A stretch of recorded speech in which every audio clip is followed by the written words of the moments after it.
Hey y'all, it's vlog number 20. It's been a minute. I promise I'm gonna get to 30. Said I would do 30. But taking a break has been good for me.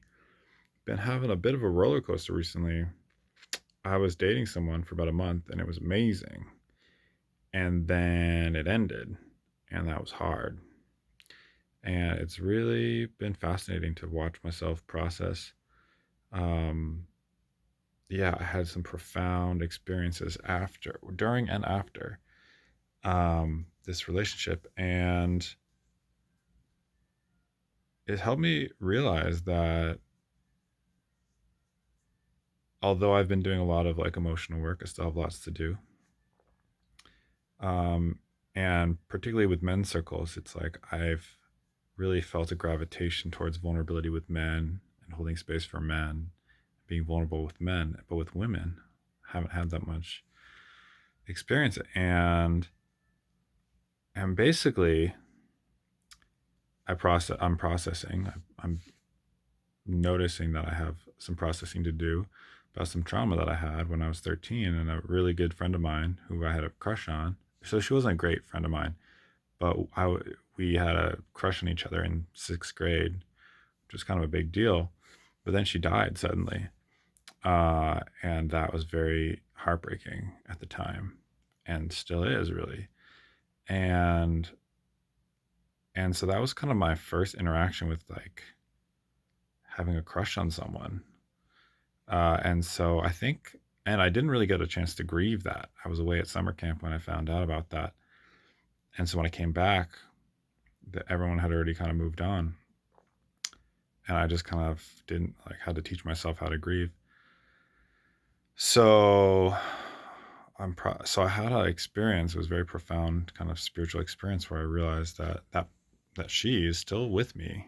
She's still here in the other world, but like her energy and like, she's an angel, literally, and she's watching over us with all the other angels and spirits, ancestors. They're holding space for us and they're supporting us, uh, and they want us to be happy and healthy. So yeah, so I never like learned how to grieve that, and I'm finally figuring out how to grieve that and recognizing that I have layers of protection from hurt that I'm still learning to take down and still learning to be vulnerable and romantic, uh, as they say, or just like vulnerable. And I think the masculine energy in my mind is like able to be present with a lot of emotion, but it's still like very protective. And I think that I have room to grow in this way of just like allowing myself um, to like be really, really, really soft and vulnerable in a romantic relationship. Um, yeah. So, and I'm in a time of my life where I'm like being very productive and kind of analytical and applying to law school and all this. And so I'm tonight in my circle, this symbiosis circle that I started with Kayla. It's like a heart sharing circle. And we read poetry. We all got to pick a poem and read it. And it was just like so different to just like be with the words and the feelings and the space and the time. And like there's just so much of softness there that was really unique. And I don't spend enough time reading poetry or just like doing things like that. I like have a lot of nonfiction I need to read. It was interesting, like even anyway, in general, I'm very torn. I'm always very feeling torn between like being present and like to the mystery versus being productive to change in the world. And yeah, so that vulnerability, that being present to the mystery is something that I'm wanting to remember to drop into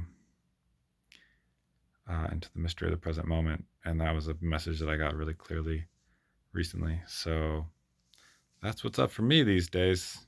I hope y'all are doing good. So these next 4 weeks are going to be the darkest 4 weeks of the year around the solstice. So yeah, hope everyone's doing good, and